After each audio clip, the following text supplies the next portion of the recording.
রুই মাছের ভাপা মোটামুটি সকলেই বানাতে পারেন, কিন্তু নতুনদের জন্য এটা আমি আরেকবার আপনাদের দেখাতে চাই।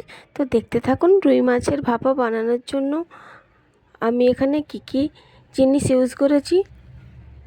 তো প্রথমেই আমি একটা এরকম বোল নিয়ে নেব, আর বোলের মধ্যে আমি নিয়ে নেব রুই মাছ।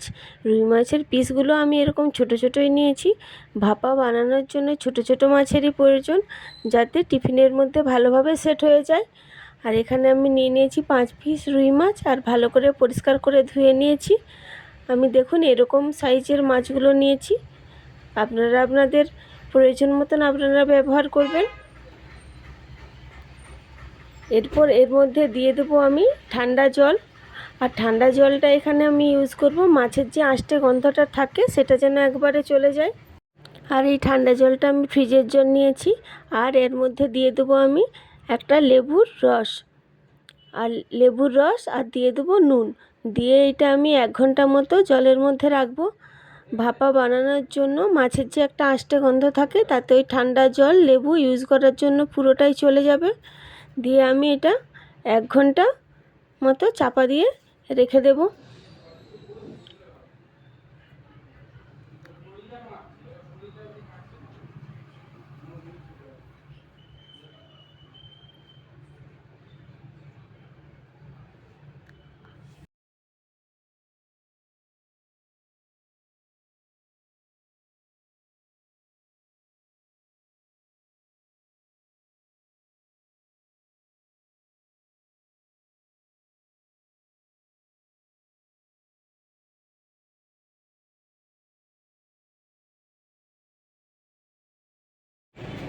এবার একটা আমি এইকে বাটিতে নিয়ে নেব 2 টিস্পুন কালো সর্ষে, 2 টিস্পুন সাদা সর্ষে, আর 2 টিস্পুনের থেকে একটু বেশি পোস্ত দিয়ে এটা আমি ভালো করে মিক্সিতে পেস্ট করে নেব। আর দিয়ে দেবো 4টে কাঁচা লঙ্কা। এখানে আমি একটা ছোট থালার মধ্যে নিয়ে নেব টক দই। আর টক দইটা আমি আগে থেকেই ফেটিয়ে নিয়েছি। এবার দিয়ে দেবো মিক্সিতে বেটে রাখা ওই পেস্ট, আর দিয়ে দেবো হলুদ গুঁড়ো আর সামান্য নুন। দিয়ে এটা আমি ভালোভাবে মাখিয়ে নেব। এরপর এর মধ্যে দিয়ে দেবো আমি যে মাছগুলো আগে থেকে চুবিয়ে রেখেছিলাম, সেই মাছগুলো। দেখুন মাছগুলো 1 ঘন্টা জলের মধ্যে ছিল, তাই জলের কালারটাও অনেকটা চেঞ্জ হয়ে গেছে, মাছের যে নোংরাটা সমস্ত বেরিয়ে গেছে। এরপর মাছগুলো আমি তুলে নেব। এবার তুলে দিয়ে দেবো আমি এই গ্রেভিটার মধ্যে। তো মাছগুলো নিয়ে আমি আলাদা করে নুন মাখাইনি আর হলুদও মাখাইনি, যেহেতু নুনের মধ্যে চুবানো ছিল। এবার এই জন্য আমি এর মধ্যে আর একটু বেশি করে হলুদ দিয়ে দিলাম, দিয়ে ভালো করে মাখিয়ে নেব।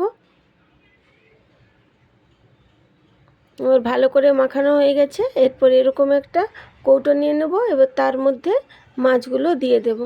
আমার কৌটোটা ছোট হয়ে গেছে, আপনারা আপনাদের সাইজ মতো নেবেন, তাই একটার উপরে দিতে হলো। ভাপা বানানোর জন্য মাছ উপরে যাতে না ওঠে সেটা দেখে রাখবেন। এরপর দিয়ে দেবো সামান্য সরষের তেল। এখানে আমি 4 টিস্পুন সরষের তেল ইউজ করেছি। আর এরকম চেরা কাঁচা লঙ্কা দিয়ে কৌটোটা বন্ধ করে দেব। এরপর কড়াইয়ে জল দিয়ে আমি কৌটোটা বসিয়ে দেব। আপনারা স্ট্যান্ডও ইউজ করতে পারেন, আমি এমনি বসিয়ে দিচ্ছি। এরপর ঢাকনা দিয়ে দেবো।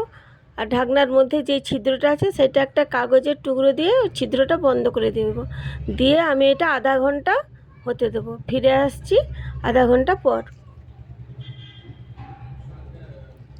দেখুন কড়াইটা এখন গরম আছে, তাই আমি একটুখানি পরে এটা দেখাবো। দেখুন এটা আমার হয়ে গেছে, আপনাদেরকে খুলে দেখাচ্ছি। দেখুন আমার ভালো করে কুক হয়ে গেছে। দেখুন তেলটাও অনেকটা উপরে উঠে আসছে।